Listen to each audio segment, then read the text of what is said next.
Hello बंधु बान्धवीসকলে ইণ্টাৰভিউলৈ স্বাগতম জনাইছো। আজিৰ ভিডিঅ'টোত লৈ আহিছো এটি গুৰুত্বপূৰ্ণ বিষয়বস্তু, সেইটো হ'ল যে অহা 25 তাৰিখত আইডলৰ গুৱাহাটী ইউনিভাৰ্চিটিৰ অন্তৰ্গত আইডলৰ যিসমূহ পৰীক্ষা হ'ব, অৰ্থাৎ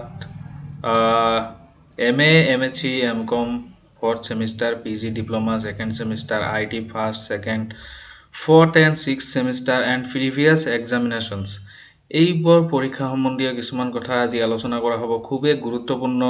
কেনেকৈ পৰীক্ষা দিব, লগতে কেনেকৈ PDF বনাব আৰু পৰীক্ষাৰ কি নিয়ম নীতি আছে, সেই সমূহ গোটেইখিনি বস্তু সামৰি আজিৰ ভিডিঅ'টোৰ বিষয়বস্তু। যদিহে ভিডিঅ'টোত অৰ্থাৎ চেনেলটোত প্ৰথমবাৰৰ বাবে আহিছে তেতিয়াহ'লে চেনেলটো সাবস্ক্ৰাইব কৰিব, যাতে এডুকেশ্যন সম্বন্ধীয় যিকোনো ভিডিঅ' বনোৱাৰ লগে লগে আপোনালোকে ইয়াৰ নোটিফিকেশ্যন পাই যায়। তো তেতিয়াহ'লে আহক বন্ধু বান্ধৱীসকল, আমি ভিডিঅ'টো আৰম্ভ কৰোঁ। প্ৰথমতে আপোনালোকে চাওক, এইটো 9 তাৰিখত পাব্লিছ হোৱা এটি নটিচ। এই নটিচটোত ইয়াত কি কৈছে যে যিসমূহ ছাত্ৰ ছাত্ৰী অৰ্থাৎ MA, MSc, MCom, 4th semester, PG diploma, 2nd semester, IT 1st, 2nd, 4th and 6th semester and previous examination under GO idol এইসমূহ পৰীক্ষা দিয়া যিসমূহ ছাত্ৰ ছাত্ৰী আছে, এই ছাত্ৰ ছাত্ৰীসমূহৰ পৰীক্ষা অহা 25 তাৰিখত অনুষ্ঠিত হ'ব। ইয়াতে প্ৰগ্ৰামটো দিয়া আছে 4th semester প্ৰগ্ৰাম 9:30 পৰা 12:30 লৈ পৰীক্ষা হ'ব। 25 তাৰিখত এইখিনি পৰীক্ষা থাকিব। আপোনালোকে নিশ্চয় ৰুটিনটো পাইছে। মই ৰুটিনটোৰ বিষয়ে ইমান বেছিকৈ নকওঁ আপোনালোকক। ইয়াৰ লগত সম্বন্ধিত যিসমূহ গুৰুত্বপূৰ্ণ বিষয় আছে সেই বিষয়সমূহ আচলতে আলোচনা কৰা হ'ব। তো প্ৰথমতে চাওক যে তেওঁলোকে যিসমূহ ছাত্ৰ ছাত্ৰীয়ে অহা 25 তাৰিখত পৰীক্ষা দিব, তেওঁলোকে কি কি নিয়ম নীতি অৱলম্বন কৰিব লাগিব। প্ৰথমটো নিয়ম ইয়াত উল্লেখ কৰি দিয়া হৈছে আৰু ইয়াত কোৱা হৈছে to appear in the examinations the candidates will be required to visit এইটো দুটা ইয়াত ৱেবছাইট দিয়া আছে। এই ৱেবছাইট দুটাত ভিজিট কৰিব পাৰিব, দুটা যিকোনো এটাত। আৰু ইয়াত গৈ ছাত্ৰ ছাত্ৰীসকলে কি কৰিব লাগিব, নিজৰ ৰোল নাম্বাৰ আৰু ডেট অফ বাৰ্থ দি লগইন হ'ব লাগিব। তো প্ৰথম কথাটো হ'ল যে ছাত্ৰ ছাত্ৰীসকলে এই দুটা লিংকৰ যিকোনো এটা লিংকত ক্লিক কৰি নিজৰ ৰোল নাম্বাৰ আৰু ডেট অফ বাৰ্থ দি লগইন হ'ব লাগিব। তো মই ইয়াতে দেখুৱাই দিছোঁ। ইয়াতে ক্লিক কৰিলে এটা ৱেবছাইট ইয়াৰ পৰা খোল খাব আৰু এনেকৈ এইটো ৱেবছাইট ইয়াত কিন্তু বৰ্তমান একো নাই। ইয়াত 25 তাৰিখত অৰ্থাৎ পৰীক্ষাৰ আধা ঘণ্টা আগত এই লিংকটো এক্টিভেট হ'ব। ইয়াত পৰীক্ষাৰ কোৱেশ্চনটো ইয়াতে আপোনালোকে পাই যাব আৰু এই ৱেবছাইটটোতে কিন্তু আপোনালোকে পৰীক্ষা শেষ হোৱাৰ পিছত আপোনালোকে নিজৰ যে আনসাৰ স্ক্ৰিপ্ট, সেই আনসাৰ স্ক্ৰিপ্টখিনি PDF বনাই আপোনালোকে ইয়াতে PDFটো আপলোড কৰিব লাগিব। তো এইখিনি কথা ক্লিয়াৰ। ইয়াৰ পিছত চাওক, ইয়াত 2 নম্বৰত কৈছে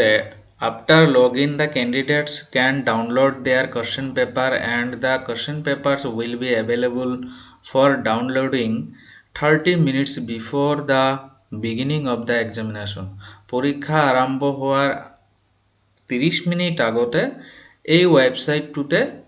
লগইন কৰি পেলাই ৰোল নাম্বাৰ আৰু ডেট অফ বাৰ্থ দি ইয়াতে কোৱেশ্চন পেপাৰ এভেইলেবল হ'ব আৰু আপোনালোকে ইয়াৰ পৰা কোৱেশ্চন পেপাৰটো ডাউনলোড কৰিব পাৰিব। 3 নম্বৰ কথা হ'ল all the answers must be handwritten with black ball pen or black ink pen by the candidates in A4 size paper। তো A4 size পেপাৰত আপোনালোকে কি কৰিব, চাৰিওফালে আধা ইঞ্চিকে বাদ দিব, দি ৰোল টানি ল'ব চাৰিওফালে ধুনীয়াকে A4 সাইজ পেপাৰত। ওপৰত নিজৰ ৰোল নাম্বাৰটো, যদি ইয়াত কোৱা নাই, আপোনালোকে ৰোল নাম্বাৰটো আপোনালোকে লিখি দিব আৰু লগতে ৰেজিষ্ট্ৰেশ্যন নম্বৰটো লিখি দিব। মই এইটো পাৰ্সনেলি আপোনালোকক এডভাইস কৰিছো। ইয়াতে কোৱা হৈছে যে আপোনালোকে সেই আনসাৰ স্ক্ৰিপ্টখিনি কিন্তু কলা চিয়াহিৰে লিখিব লাগিব। ঠিক আছে, এইখিনি কথা ক্লিয়াৰ A4 সাইজত কলা চিয়াহিৰে আনসাৰখিনি লিখিব লাগিব 4 নম্বৰ পইণ্টটো all pages must contain page numbers at the top right corner আৰু প্ৰতিটো পেজৰ আপোনালোকে ওপৰৰ সোঁফালৰ কোণত আপোনালোকে পেজ নম্বৰটো দিব আৰু লগতে এটা গুৰুত্বপূৰ্ণ কথা কৈছে total number of pages should not exceed 10 pages over the uploaded file should not exceed 5 MB আপোনালোকে কিন্তু এই পৰীক্ষাটোৰ কাৰণে যিমানে কোশ্চেন নাথাকক কিয় 10 পেজৰ ওপৰত কিন্তু বেছি কৰিব নোৱাৰিব ম্যাক্সিমাম 10 পেজ আপোনালোকে লিখিব পাৰিব গোটেই কেটা আনসাৰৰ কাৰণে আৰু এটা গুৰুত্বপূৰ্ণ কথা কৈছে যে আপোনালোকে যেটো পিডিএফ বনাব সেই 10টা পেজৰ সেই পিডিএফ টো কিন্তু 5 MB তকৈ বেছি হ'ব নালাগিব The upload file should be a single PDF আৰু গোটেইখিনি 10টা পেজৰ এটা PDF বনাব লাগিব সিঙ্গেল এটা PDF হ'ব ঠিক আছে এইখিনি লৈকে ক্লিয়াৰ হৈছে নিশ্চয় 5 নম্বৰ পইণ্টটো চাওক The upload link will be activated after 30 minutes from the time of commencement of the examination until 1 hour 60 minutes after the end of the examination অৰ্থাৎ ইয়াত কোৱা হৈছে আপোনালোকৰ যেটো লিংক এই লিংকটো পৰীক্ষা আপলোড হোৱাৰ তাৰ মানে পৰীক্ষা যেটো আৰম্ভ হ'ব সেই পৰীক্ষা আৰম্ভ হোৱাৰ আধা ঘণ্টা পিছত কিন্তু সেই আপলোডিং লিংক যেটো হেতু এক্টিভেট হ'ব আৰু এই লিংকটো আপোনালোকে কিন্তু সেই লগইন কৰি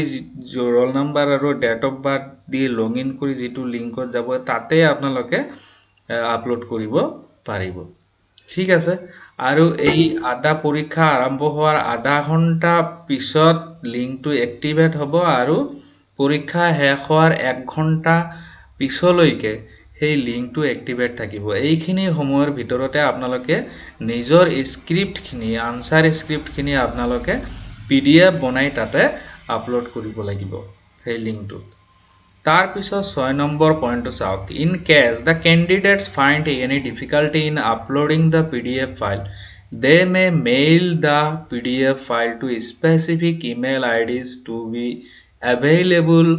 on GeoIdol website soon আৰু ইয়াত কোৱা হৈছে যদি হেই নিৰ্দিষ্ট সময়ৰ ভিতৰত আপোনালোকে নিজৰ PDF ফাইল অৰ্থাৎ আনসাৰ স্ক্ৰিপ্টৰ যেটো PDF ফাইল এটো যদি আপলোড কৰিব নোৱাৰে তেতিয়া হলে অনতিপলমে আইডলে নিজৰ ওয়েবসাইটত এটা ইমেইল প্ৰভাইড কৰিব সেই ইমেইলত আপোনালোকে নিজৰ আনসাৰ স্ক্ৰিপ্টখিনি আপলোড কৰিব বা পঠাই দিব পাৰিব তাৰ পিছত 7 নম্বৰ পইণ্টটো চাওক ইয়াত কোৱা হৈছে after the end of entire schedule of the examination students will have to submit all the original hard copies of answer scripts of every subject paper to their respective study corners within the scheduled time for submission in a single packet clearly mentioning the roll number subject paper title and semester on the outer side of the envelope আৰু পৰীক্ষা গোটেইখিনি পৰীক্ষা আপোনালোকৰ শেষ হোৱাৰ পিছত আপোনালোকৰ যিখিনি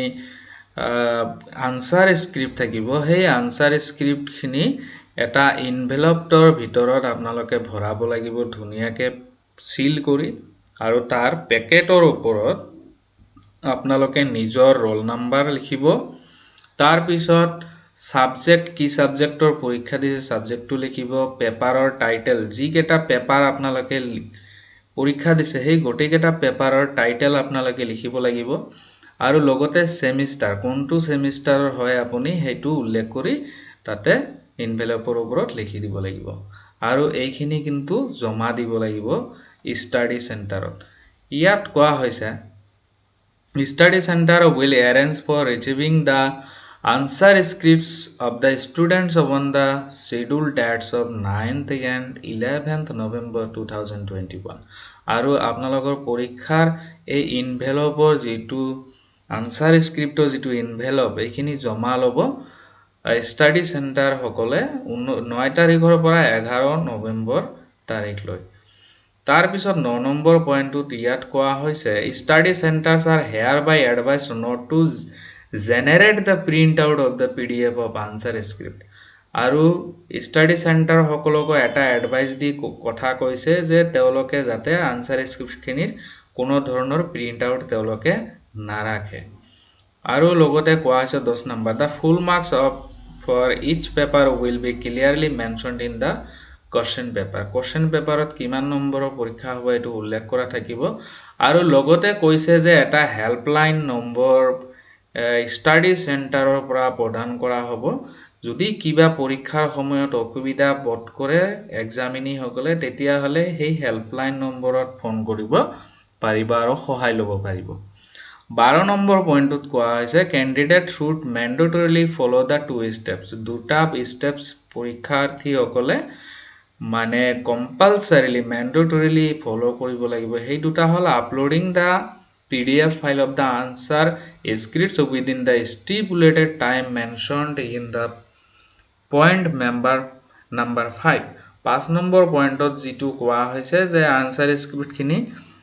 এইখিনি সময়ৰ ভিতৰত আপলোড কৰিব লাগিব এটো কিন্তু কম্পালসৰিলি ছাত্ৰ ছাত্ৰী সকলে কৰিব লাগিব আৰু লগতে 2 নম্বৰ পইণ্ট টু বি নম্বৰ পইণ্টত কোৱা হৈছে submission of the hard copies of all the answer scripts in a single envelope আৰু এই যেটো আনসাৰ স্ক্ৰিপ্ট আপোনালোকৰ লগত থাকিব এইখিনি 9 আৰু 11 তাৰিখৰ ভিতৰত চেণ্টাৰত জমা দিব লাগিব এই দুটা মানে কম্পালসৰিলি কৰিব লাগিব আৰু লগতে 13 নম্বৰটো অলপ মোটাকে লিখিছে চাওক the uploaded answer scripts will be compared with the submitted hard copies of the answer scripts আপোনালোকে যেটো আনসাৰ স্ক্ৰিপ্ট PDF কৰি পঠাই দিব লিংকত সেই আনসাৰ স্ক্ৰিপ্ট খিনি কিন্তু হাৰ্ড কপিৰ লগত আপোনালোকে যেটো হাৰ্ড কপি পঠাই দিব চেণ্টাৰত হেতু কিন্তু মিলাই সোৱা হ'ব ঠিক আছে না নাই যদি হে কোনো ধৰণৰ ডিসক্ৰিপেন্সি থাকে যদি মিল না থাকে তেতিয়া হলে কিন্তু স্ট্ৰিক্ট ডিসিপ্লিনাৰী অ্যাকশনস লোৱা হ'ব বুলি কোৱা আছে তো এইখিনি লৈ আপোনালোকৰ কোনো ডাউট নাই মই বোধ কৰো আৰু আপোনালোকে কেনেকৈ PDF খিনি বনাব আপোনালোকৰ মোবাইলত প্লে ষ্টৰত যাব প্লে ষ্টৰত গৈ আপোনালোকে এডব স্ক্যানাৰ যেটো এই এডব স্ক্যানাৰটো আপোনালোকে ইনষ্টল কৰি লব আৰু সেই এডব স্ক্যানাৰৰ জৰিয়তে আপোনালোকে এডব স্ক্যানাৰৰ জৰিয়তে স্ক্যান কৰি ফটো কিনি লব আৰু তেতিয়া হলে আপোনালোকৰ সেই যেটো 5 MB ৰ কথা কোৱা হৈছে সেই 5 MB এক্সিড নহব আৰু ধুনিয়াকে আপোনালোকৰ PDF হৈ যাব আপোনালোকে যদি বিচাৰে মোক জনাব কেনেকৈ PDF খিনি কৰিব লাগে তেতিয়া হলে মই এটা সেপাৰেট ভিডিও আপোনালোকক দি দিম প্ৰ্যাকটিক্যালি দেখুৱাই দিম কেনেকৈ PDF খিনি